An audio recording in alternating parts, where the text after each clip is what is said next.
안녕하세요. 영농가 날씨의 한희경입니다. 오늘 전국이 흐린 가운데 비가 내렸습니다. 덕분에 건조함은 해소가 됐고 또 때이른 더위는 한풀 꺾였습니다. 오늘 밤까지는 산발적으로 빗방울이 조금 더 떨어지는 곳이 있겠습니다. 또 지금 강원도 산간과 해안을 중심으로는 강풍주의보가 발효 중인데요. 내일 오전까지는 바람이 매우 강하게 불 것으로 보여서 시설물 관리에 유의를 하셔야겠습니다. 내일은 점차 맑은 날씨를 되찾겠습니다. 대기질도 아주 깨끗하겠는데요. 낮에는 기온이 25도 안팎까지 올라서 활동하기 좋은 날씨를 보이겠습니다. 이번 주에는 특별한 비 소식 없이 맑은 날씨가 이어지겠습니다. 구름 모습 보시겠습니다. 오늘 우리나라는 저기압의 영향을 받아서 전국적으로 낮은 비구름이 가득했습니다. 특히 제주도 산간지방에는 400mm가 넘는 폭우가 쏟아지기도 했는데요. 지금은 주된 비구름들이 동해상으로 빠져나간 상태입니다. 내일은 중국에서 다가오는 이 고기압의 영향을 받겠습니다. 따라서 중부지방은 맑은 날씨를 보이겠고요. 남부지방은 오전에 흐린 날씨를 보이겠지만 오후부터는 점차 맑은 하늘이 드러나겠습니다. 아침 기온은 일시적으로 북서쪽에서 차가운 공기가 들어오면서 오늘보다는 3도에서 8도 정도 낮겠습니다. 서울이 12도 등 전국이 11도에서 16도의 분포를 보이겠고요. 낮에는 밝은 햇살이 비치면서 오늘보다 기온이 많이 오르겠습니다. 서울이 25도, 강릉 27도, 대전 26도 등으로 낮에는 활동하기 좋겠습니다. 자세한 해상 날씨 보시겠습니다. 지금 전해상에는 풍랑주의보가 발효 중입니다. 내일 오전까지는 물결이 3m까지 높게 일겠고 바람도 강하게 불겠습니다. 날씨 정보였습니다.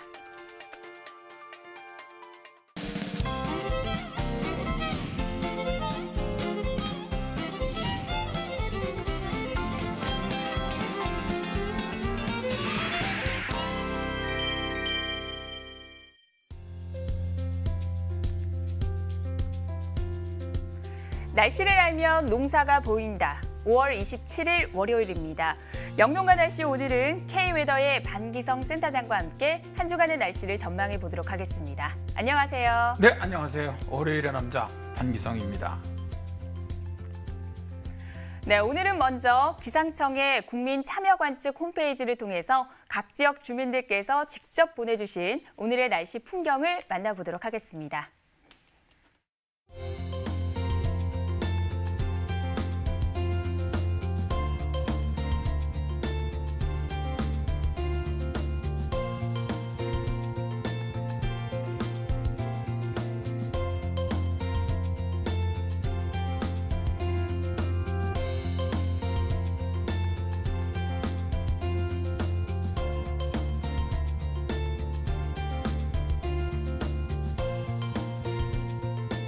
네, 지난주는 그야말로 한여름이었습니다.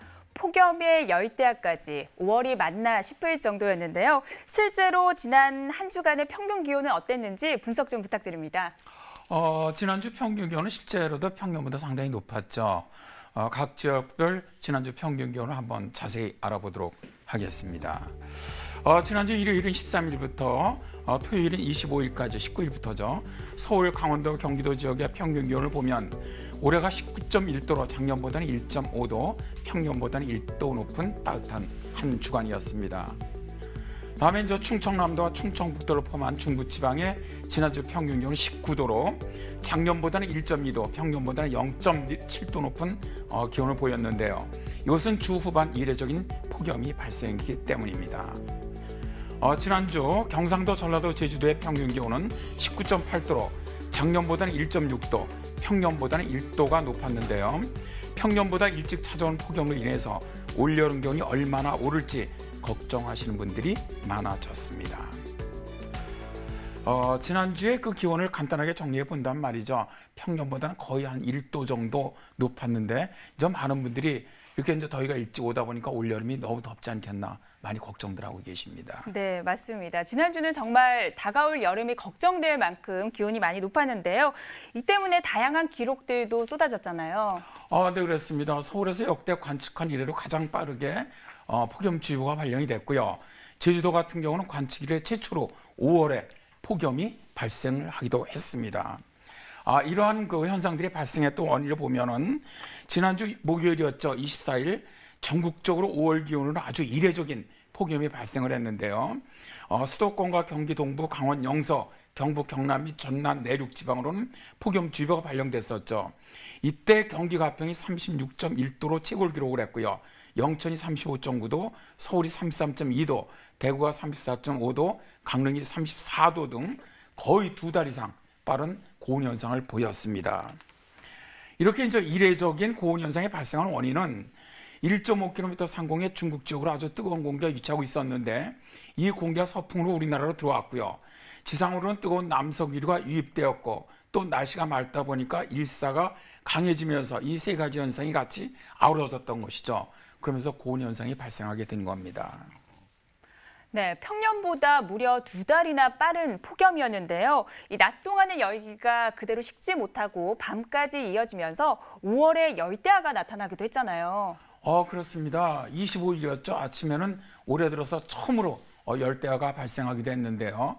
이렇게 이제 열대야가 발생한 것은 뜨거운 공기가 태백산맥을 넘으면서 팬 현상을 만들어냈고요. 이로 인해서 동해안에 고온 현상이 발생을 했는데 이 동해안 쪽은 바다 옆이라 습도가 높아서 아침에도 기온이 쉽게 떨어지지가 않아요.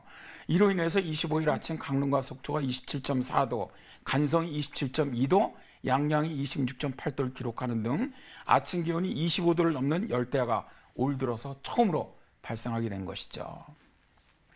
네, 이렇게 열대야가 이어지면 밤에 숙면을 취할 수가 없기 때문에 낮 동안의 피로감을 호소하시는 분들이 많으신데요. 열대야라고 한다면 밤에도 덥다 정도는 알고 계실 텐데 실제로 정확한 기준은 어떻게 되는지 설명 부탁드릴게요. 실제로 이제 여름철에 나타나죠. 열대야는 한여름의 밤입니다. 밤에 실외 바깥 기온이 최저 25도 이상을 기록할 때 우리가 열대야라고 부르는데 이제 이렇게 아침까지도 25도 이상이다 보니까 잠을 이루기가 굉장히 어렵다는 특징이 있죠. 그러다 보니까 상당히 이제 좀 피로해지고 그 다음에 집중력이 떨어지고 두통도 발생을 하고요. 이게 상당히 이제 건강에 이제 많은 그런 영향을 주는데 실제로 이제 이 열대야는 시골 지역보다는 도시 지역에 상당히 많이 발생을 합니다. 왜냐하면 도시 지역에는 이제 많은 인구도 있고 건물도 있고 공장도 있고 이런 데서 일단 많은 열을 내뿜는 데다가 이런 구조물들이 많지 않습니까? 이런 것들이 낮에 이제 뜨거운 열을 받아서 밤에 방출하다 보니까 새벽까지 기온이 계속 높은 이건 이제 우리가 도시열섬 현상이라고 부르는데 바로 이런 현상이 나타나면서 열대야가 발생하게 되는 것이죠. 네. 지구온난화가 지속화되면서 다양한 기후 변화가 나타나고 있는데요. 아무래도 열대야 발생 일수도 점점 늘고 있는 것 같습니다. 네, 그렇습니다. 지금 폭염이 매년 점점 더 강하게 더 많이 지금 발생하고 있지 않습니까? 네. 당연히 열대야도 계속 일수가 늘어나고 있는 그런 추세거든요. 이게 실제로는 이렇게 더워지면서 매년 발생하는 온열 질환자만도 거의 수천 명이 이르고 있고 사망자도 계속 늘어나가고 있거든요. 정말 심각한데 근데 이제 사실은 앞으로 더 걱정되는 것이 뭐냐 하면은 지금 우리가 계속 이런 식으로 이산화탄소를 배출한다면 멀지 않은 미래에는 아주 엄청난 폭염과 열대야로 늘어날 것으로 지금 예상을 하고 있거든요. 실제로 이제 기상청에서 발표한 거를 보면은 한반도 기후변화 전망 보고서를 보니까 말이죠. 앞으로 그 열대야 일수가 굉장히 늘어날 것으로 보고 있어요. 이 보고서에 따르면 21세기 후반으로 들어서면 현재 열대야 일수에서 지역별로 적게는 5배, 많게는 20배 이상 늘어날 것으로 전망을 하고 있습니다. 지금 전망평에 보니까 서울을 기준으로 열대야 발생 일수가 1년에 약 11일 정도인데요. 이 보고서에 따르면 21세기 후반쯤에 되면은 무려 70일이 넘을 거라는 예상을 하고 있습니다. 이게 현실이 된다면 정말 2달 이상이나 이 열대야가 지속된다는 말인데 지구온난화가 정말 무서운 것이다. 이런 느낌을 받게 됩니다. 아주 먼 미래의 일이 아니에요, 이게. 불과 몇십 년 후의 일이라는 거잖아요. 네. 지구온난화의 속도를 줄이기 위해서 정말 개개인의 노력이 필요한 시점인 것 같습니다. 이번에는 빠른 속도로 폭염 일수가 늘어나고 있는 광주광역시의 충장동, 동명동, 광천동, 우산동의 내일 날씨를 확인해 보도록 하겠습니다.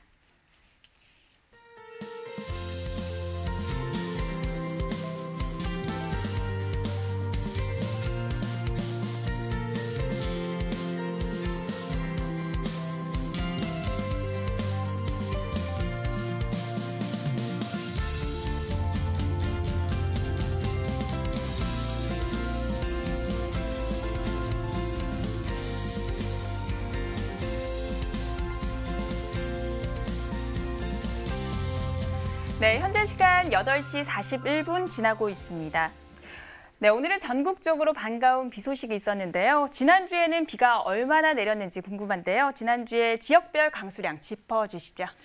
아주 오늘 오래간만에 정말 오래간만에 네. 전국적으로 비가 내리면서 아주 시원했죠. 네. 네, 지난주에는 이제 뭐 그렇게 많은 비는 내리지는 않았어요. 주로 이제 기압골 자체가 중북부지방으로 지나가면서 서울, 경기도, 강원 지역을 포함한 중북부지방의 평균 강수량은 16.5mm를 기록을 하면서 평년과 좀 비슷했습니다. 그러나 중부와 남부지방은 5mm 내에 아주 적은 비만 내리면서 작년이나 평년의 한 4분의 1 정도밖에 내리지 않았죠. 네, 오늘 제주도에는 강한 바람과 함께 많은 양의 비가 내렸습니다. 지금 상황은 어떤지 제주도 기상청을 연결해서 자세한 내용 들어보도록 하겠습니다. 안녕하세요. 안녕하세요. 제주지방기상청 예보관 송근우입니다. 네, 반갑습니다. 오늘 오후 2시를 기점으로 호우주의보는 해제가 됐습니다. 오늘 제주도에 얼마나 많은 비가 내렸는지 짚어주시죠. 26일부터 27일 20시까지 제주 북부와 서부, 동부는 100mm 이상, 남부는 이제 200mm 이상, 제주 산지로 이제 400mm 이상 비가 내린 곳이 있었습니다. 어제 17시부터 오늘 20시까지 이제 주요 지부 강수량을 보면 제주 산지 이제 영실 444mm, 남부 지역인 이제 진대 257mm, 북부인 이제 새별노름 192mm 등 많은 비가 내렸습니다. 네, 비가 한 번에 많이 내려서 조금 걱정이 되고 있는데요. 이번 비로 혹시 생긴 피해가 있다면 알려주시죠. 제주특별자치도 재난안전대책본부 상황실에 따르면 이제 호우로 인한 일시적인 도로 침수는 있었지만 모두 정상화가 되었고, 또한 이제 강풍으로 인한 피해는 이제 현재까지 없는 걸로 이제 파악이 되었습니다. 네, 정상화가 됐다니 다행인데요. 앞으로 제주도의 내일 날씨는 어떨지 알려주시죠. 28일 내일은 이제 중국 중부지방에서 동진하루 고기압 영향으로 가끔 구름이 많겠고, 이제 모레 29일은 이제 대체로 맑겠습니다. 당분간 이제 비 소식은 없겠으며 기온은 이제 평년과 비슷하거나 조금 높을 전망입니다. 네, 오늘 도움 말씀 감사드립니다. 네, 감사합니다. 네, 오늘 전국에 비가 내리면서 건조함을 달래주는 데는 큰 도움이 됐습니다. 하지만 아직도 곳곳에서는 저수율이 평년치를 밑도는 곳이 많은 상황인데요. 올여름 비는 얼마나 내릴지 궁금합니다. 올여름 강수 전망도 부탁드립니다. 일단 뭐 지난주에 기상청에서 이제 올여름 기상 전망을 했죠. 이 중에서 이제 강수량만을 놓고 본다면 일단 올여름 장마는 좀 늦게 시작할 것으로 예상을 하고 있어요. 이게 이제 우리나라 북태평양 고기압이 우리나라 쪽을 밀고 올라와야 장마가 시작되는데, 일단 이제 북태평양 고기압이 중국 쪽으로 좀 확장하는 걸로 예상을 해요. 그렇기 때문에 우리나라 쪽으로 북태평양 고기압 빨리 북상을 못합니다. 따라서 장마 시작은 좀 늦을 것으로 본다. 그래서 이제 6월 강수량은 평년과 좀 비슷하거나 좀 적고요. 7월, 8월은 평년과 한 비슷한 정도의 강수량을 예측을 하는데, 일단 지역 편차는 아주 상당히 클 것으로 그렇게 전망을 하고 있습니다. 네, 우리 농민들께서 가장 걱정하는 것이 바로 태풍이 아닐까 생각이 드는데요. 올해는 태풍이 얼마나 찾아올까요? 일단 뭐 가장 기상예상 중에서 피해가 크다면 태풍이죠. 네. 태풍으로 참 많은 피해를 입게 되는데, 일단 뭐 장마가 끝나고 나면 8월에는 저 곳곳에 게릴라성 일단 집중호우가 좀 있을 거로 봐요. 네. 올해도. 그리고 이제 태풍 같은 경우는 평년과 비슷한 하나에서 한 3개 정도, 이 정도가 우리나라에 직접적인 영향을 주지 않겠나, 그렇게 예상을 하고 있습니다. 네. 네, 오늘은 전국적으로 비가 내리면서 공기가 아주 깨끗했습니다. 앞으로 대기질은 어떨지 궁금한데요. 이번 주 대기질 전망도 부탁드립니다. 네, 이번 주 대기질 갖다 우리가 표를 통해서 한번 좀 살펴보겠는데요. 이번 주 초반에는 기압골 및 강한 바람으로 대기질이 보통으로 좋겠지만, 수요일부터 금요일은 국내의 대기 오염 물질이 증가하는 데다가 대기가 정체하면서 한때 나쁨 정도가 예상이 되고요. 토요일은 대기 확산이 원활해지면서 보통으로 좋겠습니다.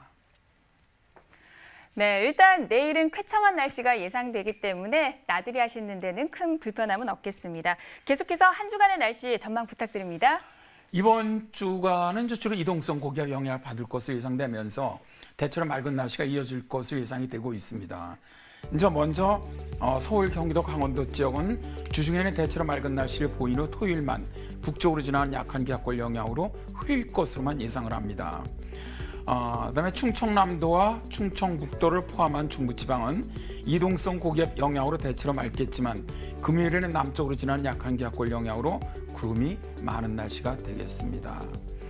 다음에 경상도와 전라도, 제주도를 포함한 남부지방의 이번 주간도 이동성 고기압 영향으로 대체로 맑지만 금요일은 약한 기압골 영향으로 좀 흐린 날씨 될 것으로 예상되는데요.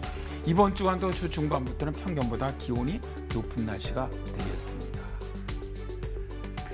네, 이번 주는 비 소식 없이 맑은 날씨가 계속 이어지겠습니다. 이번에는 역사 속에 기록된 농업 이야기를 통해서 우리 선조들의 지혜를 엿보는 시간이죠. 역사 속의 날씨 이야기 만나보도록 하겠습니다.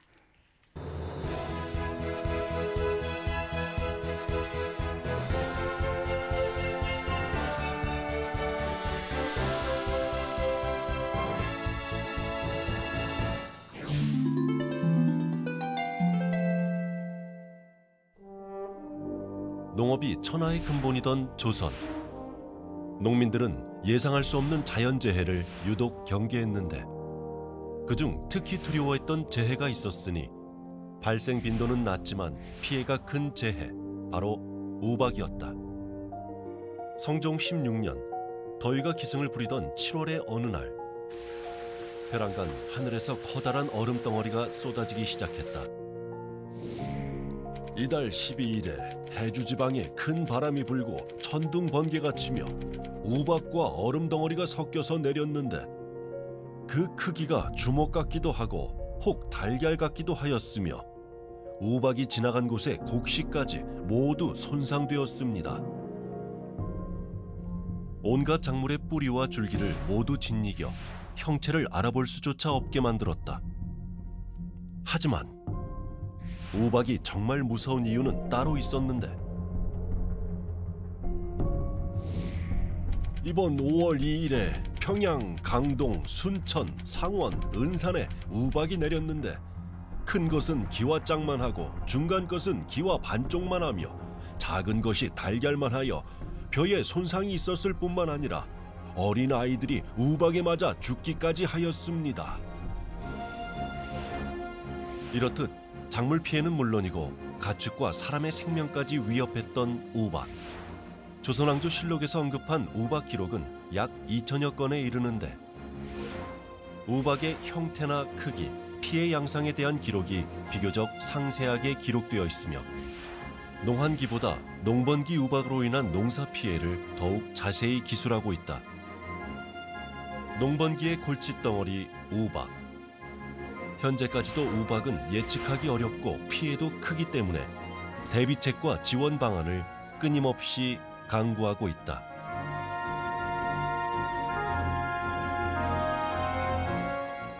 네, 오늘은 하얀 재앙이라고 부르는 우박에 대해서 알아봤습니다. 이 우박은 언제 발생할지 좀처럼 예측이 어렵기 때문에 그 피해가 큰 게 아닐까 생각이 드는데요. 이런 우박이 세계사에서 정말 큰 영향을 준 사건이 있다고 합니다. 어떤 내용인지 소개해 주세요. 그렇습니다. 우박이 아주 세계 역사를 보면 아주 정말로 큰일을 한 적이 있습니다. 이게 이제 영국과 프랑스 간의 100년 전쟁에서 일어났던 일인데요. 이 당시에 이제 포아티에 전투에서 영국군이 대승을 거두면서 프랑스 왕까지 생포를 해요. 근데 프랑스는 항복을 하지 않습니다. 아주 격렬히 저항을 하니까 1360년 4월 13일 영국군이 이제 완전히 전쟁을 끝내기 위해서 샤르드르로 진격해 나갑니다. 근데 갑자기 폭풍이 몰아치는데 하늘에서 번개가 치고 우박이 쏟아지면서 기사들이 탄 말과 병사들이 우박에 맞아 아주 줄줄이 쓰러지는 이런 사건이 벌어집니다.